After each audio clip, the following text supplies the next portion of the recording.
അതൊരു മുണ്ടാപ്രാണിയല്ലേ, അതിനെന്താ കൊടുത്തുകൊള്ളൂന്നാവല്ലോ. ഇപ്പൊ മാത്രം തെത്തും തിന്നാത്ത നല്ല കള്ളത്തേക്ക് നല്ലത്. എന്നോട് ഞാൻ ഒരു 10,000 വട്ടം പറഞ്ഞാണ് നാടൻ പൂച്ചല്ല, ആ കണ്ണി കണ്ടോ തിന്നൂലെന്നുള്ളത്. ഇപ്പൊ ജുമാനത്ത് തിന്നില്ല, കഴിഞ്ഞ ജുമാന്റെ മുന്നേ തിന്നാണ്. എന്താ തിന്നാൻ കൊടുക്കണ്ടേ? ഇതിന്റെ പറഞ്ഞാളാണ് അതിന് കേക്കൊടുത്തു. അതെന്താ മനസ്സിലാ? പിന്നെ പൂച്ച ഐറ്റങ്ങളെ തീറ്റുണ്ട് എന്നോട് ഞാൻ 100 വട്ടം പറഞ്ഞിട്ടില്ലേ.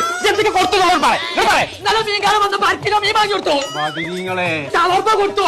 അപ്പൊ പിച്ച അതിന്റെ പള്ള അങ്ങനെ പൊന്തി പൊന്തി പൊന്തി വരാം. അതിന് ഞാൻ നാരത്തോടെ വാങ്ങി കൊടുത്തു. അപ്പൊ എന്നോട് പറയാം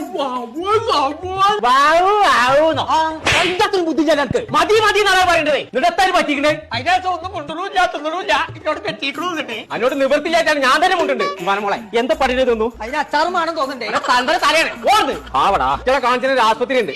അത് എവിടെയെന്നുള്ള ആ റാസിമിനെ അറിയോ? അവനോടൊന്ന് ചോദിച്ചോക്കട്ടെ ഞാൻ. ആ റാസിമേ എന്താ പോയേക്കാ? ഞാനേ ആ കുഞ്ഞാപ്പ് എന്റെ പൂച്ചക്ക് എന്തൊക്കെ കൊടുത്താണ്. ഇപ്പൊ തിന്നണില്ല ഒന്നുമില്ല. അതിനിപ്പോ എന്താ കാട്ടാന്ന് ആലോചിച്ചിട്ട് പുറത്ത് കിട്ടാൻ. അതിനെന്താ നിങ്ങൾ പേടിക്കണേ? അതിനല്ലേ നമ്മളെ കോട്ടൊക്കെ തോക്കാമ്പാറ ഡോക്ടർ പെറ്റ് ക്ലിനിക്കുള്ള പൂച്ചക്കും പട്ടിയൊക്കെ വേണ്ട എല്ലാ ചികിത്സയുണ്ട്, മരുന്നുണ്ട്. ഇനി ഒന്നും പോകണമെങ്കിൽ അതിനെ കുളിപ്പിക്കണേ, മുടി വെട്ടണോ, അതിനൊക്കെ അവിടെ സൗകര്യം ഉണ്ട്. വേഗം വിട്ടോളി. ഇന്ന് ഞാൻ അവിടെ പോയിച്ച ബാക്കി പരിപാടിയുള്ളൂ. ആയിക്കോട്ടെ.